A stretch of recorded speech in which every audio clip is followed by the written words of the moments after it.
Moshe Rabbeinu, il a choisi les Meraglim. Akouchbou lui-même, il a donné son aval. Il a donné son aval, c'est-à-dire qu'il a dit Em Ksherim. Il n'y a pas de safek là-dessus. Et Malachim Ksherim, tu peux y aller tranquille. Maman, chez un Shechem, Bechoulé, En Baya. Donc c'est-à-dire qu'il n'y avait pas lieu de s'imaginer qu'il allait arriver une chose pareille. Et que si c'est arrivé, on se demande mais comment ça a pu arriver une chose pareille. On parle de Tzadikim, Rabotai. Tzadikim, le seul sur lequel Moshe Rabbeinu il avait un safek, c'est Yoshua. Et pourquoi Yeshua? Parce que Yeshua, il a vu chez lui une Négia, il avait une Négia, quelle Négia qui ne veut pas se séparer de son maître. Et donc lui, il aurait une Négia, qu'à cause de cette Négia, il pourrait inconsciemment venir être possède de monter en Israël. Tout ça pourquoi? Pour le Négia qu'il avait de ne pas se séparer de son maître. Ça veut dire que le bonhomme, les Maasé, sur lequel on pouvait le plus compter, c'est lui d'Avka qui avait un problème. Les Raglim, aucun problème. À Kol Beseder. C'est-à-dire, eux, ils sont vraiment, totalement, désintéressés. C'était clair pour eux. Akouchbrou, il y a donné son aval, donc tu peux y aller tranquillement. Avec Yoshua, il y avait un problème. Et c'est pour cette raison que Moshe Rabbeinu, qu'est-ce qu'il a fait? Il a béni Yoshua, parce que sinon, les Farchi posent la question, ils demandent pourquoi il a béni que Yoshua, béni tout le monde. Ouais, il a béni Yoshua parce que chez Yoshua, il a vu là-bas une Négia, qu'il n'a pas vu chez les autres. Donc c'est pour ça qu'il a béni Yoshua. Il a fait mot. Maintenant, on va dire la question, elle est forte maintenant, parce qu'il sait comme ça. Alors, d'où est venu le problème? Mais faut y dire rien. D'où est venu le problème? Et là, les Fashim, ils expliquent en fait que le problème, il vient d'où? Il vient du fait maintenant que les Meraglim, lorsqu'ils ont compris qu'ils vont monter en Israël, et qu'à ce moment-là, ils seront plus considérés comme Raché Shvatim, ils seront plus considérés comme Nessim, Kaviachol. C'est-à-dire, ça y est, le relais sera passé à d'autres dirigeants. Alors là, à ce moment-là, la Négia s'est réveillée chez eux.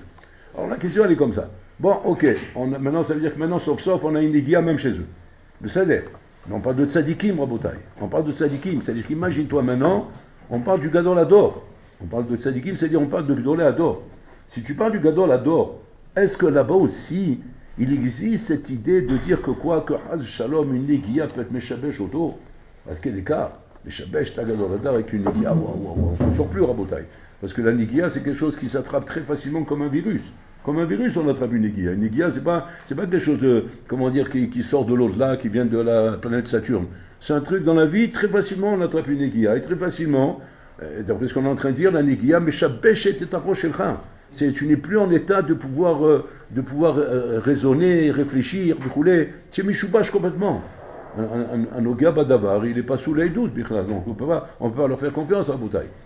Et là, on nous explique effectivement une Négia s'est réveillée, qui est le fait que maintenant, on va perdre la Nessiout, et qu'on va perdre la Nessiout, mais maintenant on est Noga Badavar. Bon, alors là, il faut comprendre, parce qu'à ce compte-là, à qui on peut faire confiance? On ne peut plus faire confiance à personne en Boutaï. À chaque fois que je vais avoir une question à demander à un Gadol, ou à mon Rav, ou n'importe quoi, pour savoir s'il n'y a pas une Négia ici, pour savoir s'il n'y a pas quelque chose, une achédamie, qui fait que maintenant, qu'à cause de ça, il ne peut pas être impartial pour me répondre. Il n'est pas, libre de pouvoir, juger la chose en son âme et conscience, pour me donner le vrai Mahalar à Botaï. Caché mode, de croire qu'effectivement, que des gens sur lesquels Hachem, il a dit, Shem Tzadikim, sur lesquels il n'y a même pas de doute à avoir, et que Pitom, comme une Négia est rentrée, ils sont devenus Rechaim.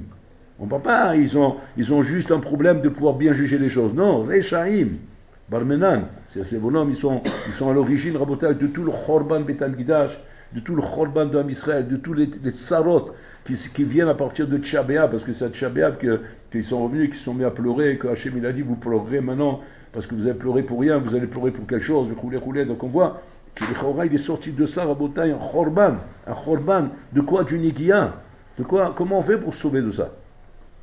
Alors sur ça, il vient les balais Moussar, Rabotan nous dit la chose suivante. De là, tu vois combien le Moussar et Chayav est obligatoire. Les gens, ils font l'erreur de croire que le Moussar, c'est un plus. C'est un plus. C'est pas quelque chose d'obligatoire. L'obligation, c'est quoi? C'est l'étude de la Torah, le limoud, connaître le chasse, être baki b'shulchan aruch, être baki b'kol chedrei Torah. Maintenant, le Moussar, c'est un plus. C'est un plus. Que si tu l'as, c'est bien, si tu l'as pas, c'est pas grave, parce que de toute façon, tu as la Torah. De là, on voit de cette paracha que non, c'est pas un plus. C'est pikour nefesh. Un bonhomme qui n'a pas de moussard, mamash pachout, il est en danger. En danger de quoi? En danger d'attraper des négiotes. Et les négiotes, comme tu vois ici, même le tzaddik en personne, pachout, il perd les pédales. Il sait plus comment se diriger. Maintenant tu vas me dire, alors comment le moussard? Comment le moussard va m'aider justement à ne pas tomber dans les négiotes? Parce qu'en fait, le moussard, il est là effectivement pour quoi faire? Il est là pour t'inciter à faire constamment cheshbon hanefesh. Constamment cheshbon hanefesh sur toi-même, pour voir effectivement quel négiot tu as dans la vie, et qu'est-ce qui sont les choses, et nachinami, qui vont être marchés au train, bachaim, et qu'à cause d'elles, et nachinami, tu n'arrives pas à réfléchir normalement, tu ne peux pas réfléchir normalement, et tu te donnes des éthers, des morés éthers, dans des choses complètement interdites, parce que tu as une négia, et ça, on va dire que sans Moussa, c'est impossible de repérer, impossible. C'est-à-dire le plus grand des tzadikim, il tombe dans le panneau avec ça. Pourquoi? Parce que la négia est quelque chose qui s'infiltre dans le coin, le recoin, Rabotai, de notre pnimiout, qui se mélange à l'intérieur de nous-mêmes et qui ne nous laisse plus voir clair, Rabotai. Donc c'est pour ça que le moussard est nécessaire. Mais attention, quel moussard, Rabotai? Quel moussard? Le moussard où effectivement, le bonhomme prend les choses en direct pour lui-même. Et pas qui croit qu'on parle à quelqu'un d'autre, on parle aux gens, comme on dit qu'il y a eu 3 koufot dans le moussard. Il y a eu 3 époques dans le moussard. La première époque du moussard, ça a été à l'origine, quand le moussard il a commencé à Rabotai, où le moussard a commencé, où le bonhomme il se disait, waouh, il parle à moi, le Rav il est en train de me parler à moi. Ça c'était la belle époque où chacun prenait le moussard, mamash en perso, c'est à moi qui parle. Il ne cherchait pas à voir à qui il parlait à moi. Après il y a une autre deuxième époque au moussard, c'est quoi? C'est la deuxième époque où le bonhomme il dit waouh, le pauvre mon ami, mon haver, il parle de lui là, il est en train d'éclater là, le pauvre.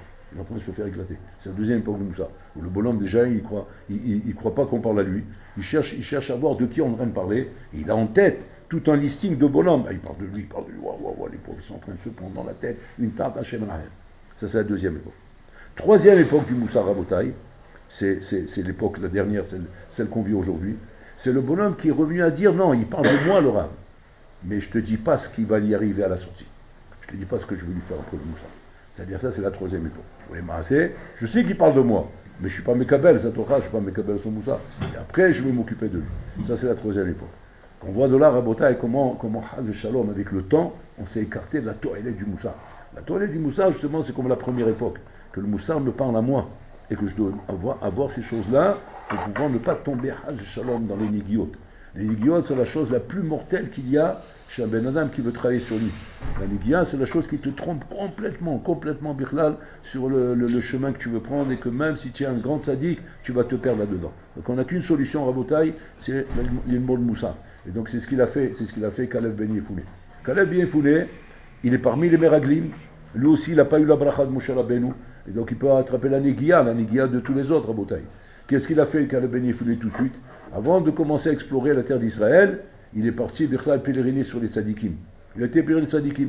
Que le pèlerinage tzadikim, Rabotai, qu'est-ce qu'il lui donne? Il lui donne Ma'asa Avot Siman Labanim. Il apprend de Avotenu Akdoshim comment effectivement il faut se comporter pour ne pas tomber dans le piège maintenant des Meraglim ou des Nigiot. Et c'est ça qui l'a sauvé. Donc c'est-à-dire que Yoshua a été sauvé grâce à la bracha de Moshe Rabbeinu. Kalev Ben Yefoulé grâce à la voda qu'il a fait sur lui-même. En tout cas, quoi qu'il arrive, dans la vie, tu ne peux jamais te faire confiance à toi-même. Ne vas pas te faire confiance à toi-même.